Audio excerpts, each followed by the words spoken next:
What's good, YouTube? It's your boy, and I'm back with another video. I'm excited to do this video because I have a little bit of something to share right here. So as you guys know, I'm trying to pass my Profem challenge as an intermediate trader. I still have my issues, I still have problems, but it's all part of the journey. We fail and we learn, right? So these are some few things I've learned which I want to share on YouTube.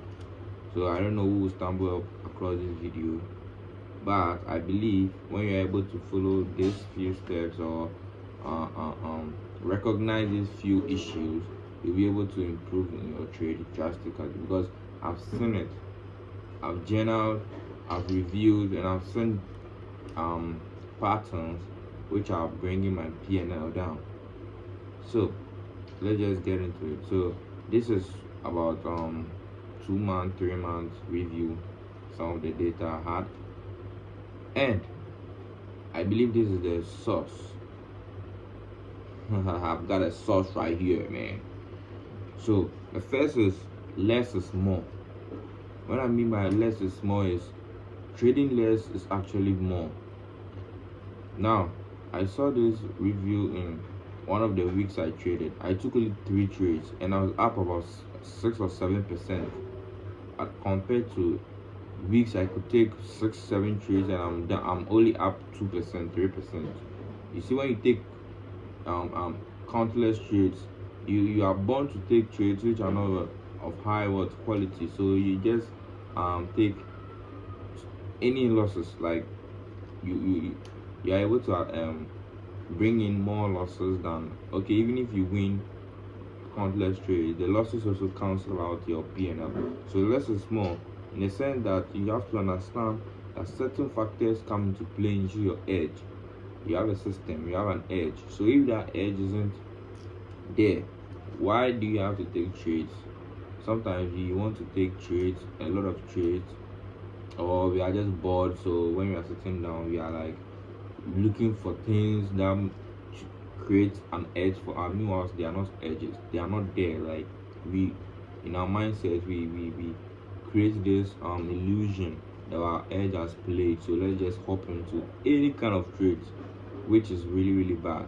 I've seen that with that my PLL isn't stable, and I can take 3-4 consecutive losses, and when I review those trades, I see they are not perfect trades, they are not to the T.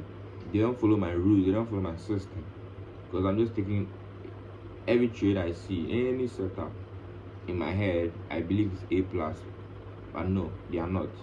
So the first is less is really more. Setups with high quality are the only ones you should be taking as a beginner trader, intermediate trader, or professionals. They have reached to a certain point that all the trades, mostly all the trades they take is T. Trust me, they don't hop on trades which are bad. They don't. Number 2 is patience. After identifying your edge and ready for a trade, you should be able to what? Have the grit and balls to hold out for your trade to play, or patience, in the sense that when there is no trade, or when the market is not in your favor, the conditions are not stable, what do you have to do? You have to be able to wait out. If it is hours, if it is even days, you have to wait for that your particular setup to show before you should hop onto any kind of trades. And this is serious. You see that after hopping into any kind of trade, and when it hits your stop loss, now you'll be you will regret taking on that trade. Sorry, you get taking on that trade, in the sense that, okay, so I should have been able to wait for this and this to happen before I take this trade. But since I didn't have patience, I just hop onto the trade and pump, stop loss. And even if you're not patient, and you just hop onto any kind of trade, and even if it wins, you see that in the long run it will come and bite you in the back, because you didn't follow your trading rules, and market do whatever it likes. So if you are taking any kind of trades, then you are really worrying yourself. In the long run, you may win few trades immediately, but in the long run, you are the one hurting your P&L and everything. So patience to be able to also stay in trades. So you have a good after formulating your trading system and everything, you have seen a trade it has potential of 3%, right? So instead of you taking that full TP, you just hold on to 1:1, 1:1.5. You have the fee, you are not able to hold out for your trade to play out, then you take out your profits and you see that trade has hit your full TP, then you'll be reminiscing, you'll be thinking, oh, why did I go out of the trade? Why did I go out of the trade? You'll be like, why did you go out of that trade? So patience is like, it has a whole lot of things I'm not going to discuss about, but the only thing I want you guys to know is being able to hold out for your setup to formulate and being able to hold out for your trade to play. If you are scared of taking a full TP, then you have to be just scaling up. Maybe when price hits your TP1, you scale up. TP2, scale. Even with that, price can come back and hit you out and clear up, maybe take you out on 1:1 before going up to 1:3, 1:4, 1:5. So you have to be patient, you have to be able to trust your setup. If you're not be able to trust your setup and you're even patient, it still doesn't matter. You have to be patient, you have to be able to trust your setup. You have to know that okay, price has no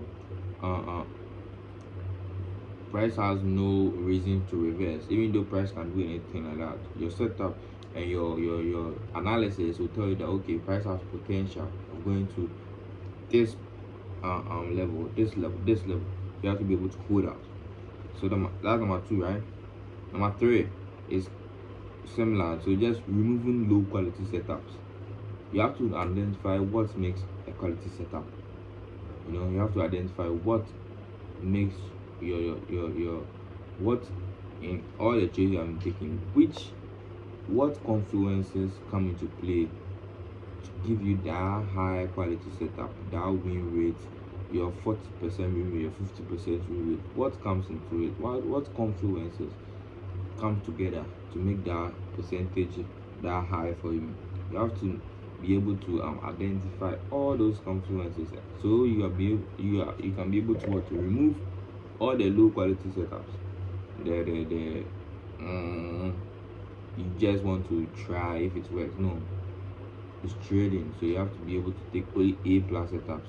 Identify what makes your A plus setup. Maybe you want to see this break of structure, you have to see price reach this demand zone, then you have to see your price aligning with the Bollinger Band, price aligning with maybe some RSI. Whatever you do, you have to make sure it is more confluences aligned. 3, 4, 2, strong, anything. Don't take any mediocre setup. That also helps. That's what I've also seen. Now the last one is not hesitating when your setup or edge has formed. So that is FOMO. Okay, FOMO, or either scared of entering into trades. Now you have a working system. You have tested, you have back tested and everything, and your system works, right? But since you have been losing money for a while, you are scared of entering into trades. Then you'll be sitting down and the trade will play out. You'll be like, why didn't I enter this trade? Why didn't I enter this trade? You see? So you have to be able to know that if you're able to know what makes your setup quality, and if actually there's a quality setup and you enter and it's even a loss, it's a good loss, because you are dealing with probabilities. So when you take that same trade 2-3 times, 2 out of 3 will be win, 1 out of the 3 will be win. And if the 1 out of the 3 is win, if your win rate is risk to reward is 3%, then you are even up 1%, even though you lost 2 out of 3. So it's just probability. So you have to be able to not hesitate. As far as the setup has been played, as far as all your confluences are aligned, as far as you have the quality setup, you just have to take the trade without hesitating. There are more, but these are the 4 I just want to share with you guys that I'm after my review. for the 2 months worth of data or 3 months worth of data. These are what I've seen so far. Now I'm not profitable yet, not that I'm actually like, let's say, a break-even trader. I'm also now dealing with all this stuff, emotion and fear and stuff, because on paper and on my